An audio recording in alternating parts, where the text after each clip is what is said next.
Hi guys, நீங்கள் பார்த்துட்டு இருக்குது மதுரை விளக்கு தூணில் இருக்க ஏகேஎம்த்தில் சாரி கலெக்ஷன் தான் பார்த்துட்ருக்கீங்க. நிறைய பேர் ஆடி கலெக்ஷன் கேட்டிருந்தீங்க. இப்போ ஆணியிலே பார்த்தீங்கன்னா ஆடி அப்போ நிறைய போயிட்டுருக்கு. அந்த கலெக்ஷன் இன்றைக்கி நீங்கள் பார்க்க போகிற கலெக்ஷனு எல்லாம் சொல்லிட்டு இருந்தீங்க. இந்த மாதிரி ஆடி இது வேணும், ஆணியிலே பாருங்கள் ஆடிக்குள்ள கலெக்ஷன் அவ்வளோ வந்து கிடக்கு.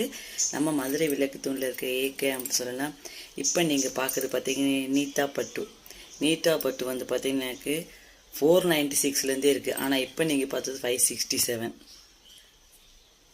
கலர்ஸ் இருக்குது, டிசைன்ஸ் இருக்குது. ஒரு டிசைனுக்கு ஒரு ரேட்டுங்க. ஒரு கலர்ஸ்னு பார்த்தீங்கன்னா 5 கலர்ஸ்க்கு குறையாமல் இருக்குது. சரியா? இதெல்லாம் பாருங்கள் ரொம்ப கம்மியாக இருக்குது. இந்த சைடு நான் சொன்ன மாதிரி இந்த 496 தான். இது பட்டு தான். நீட்டா பத்துன்னு சொன்னேன் நான். விட்டு ப்ளவுஸோடு இருக்கும். உங்களுக்கு சூப்பராக இருக்கும். இதுக்கெல்லாம் நீங்கள் ஃபுல் ஹேண்ட் வச்சு ஸ்டிச் பண்ணி போட்டீங்க வேறு லெவல்னு சொல்லலாம். அவ்வளோ அழகாக இருக்குது.